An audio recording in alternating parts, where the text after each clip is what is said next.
علامہ صاحب یہ اشارت فرمائیے گا، حضرت کے یزید نے تخت پر بیٹھتے ہی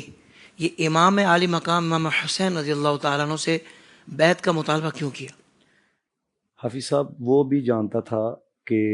امام علی مقام کی جو شخصیت ہے یہ کتنی خاص ہے، کیونکہ مدینہ پاک کے اندر مین دو شخصیات تھی، ایک حضرت امام حسین رضی اللہ تعالیٰ عنہ اور ایک حضرت ابوبکر صدیق رضی اللہ تعالیٰ عنہ کے نواسے حضرت عبداللہ بن زبیر رضی اللہ تعالیٰ عنہ۔ وہ جانتا تھا کہ اگر ان سے بیعت لے لی جائے گی تو پھر مدینہ پاک والوں سے بیعت لینا میرے لیے آسان ہو جائے گا۔ اب جب اس نے پیغام بھیجا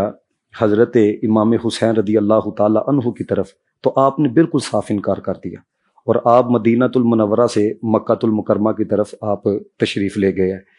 اب جب آپ وہاں پر پہنچے تو جو عراقی تھے، میں خاص الفاظ استعمال کر رہا ہوں، تو انہوں نے خطوط لکھنا شروع کر دیے کہ ہم نے یہاں پر اپنے حکمرانوں کی اطاعت کو چھوڑ دیا ہے، آپ یہاں پر تشریف لے کر آئیں، ہم آپ کے ہاتھ پر بیعت کرنے کے لیے تیار ہیں، اور ہم جمعے کی نماز بھی نعمان بن بشیر کے پیچھے نہیں پڑھتے۔ اب جب ایک خط نہیں، دو نہیں، تین نہیں، بلکہ بہت سارے خطوط جب حضرت امام حسین رضی اللہ تعالیٰ عنہ تک پہنچے نا، اب آپ جیسی شخصیت کے پاس جانے کے علاوہ کوئی چارہ نہیں تھا، لیکن پھر بھی آپ نے صحابہ کرام رضوان اللہ تعالیٰ علیہ مجمعین سے مشورہ کیا، خطوط دکھائے۔ اب صرف صحابہ کرام رضوان اللہ تعالیٰ علیہ مجمعین نے آپ کو جانے سے نہیں روکا، بلکہ بعض اہل بیت اطہار میں سے بھی افراد ہیں جنہوں نے روکا۔ اب جنہوں نے روکا صحابہ کرام میں سے حضرت عبداللہ بن عمر تھے، حضرت عبداللہ بن عباس تھے، اور اہل بیت اطہار میں سے حضرت علی رضی اللہ تعالیٰ عنہ کے بیٹے محمد بن حنفیہ رضی اللہ تعالیٰ عنہ، انہوں نے بھی آپ کو روکا۔ اور نبی پاک علیہ الصلوۃ والسلام کے حافظ ابن کثیر نے لکھا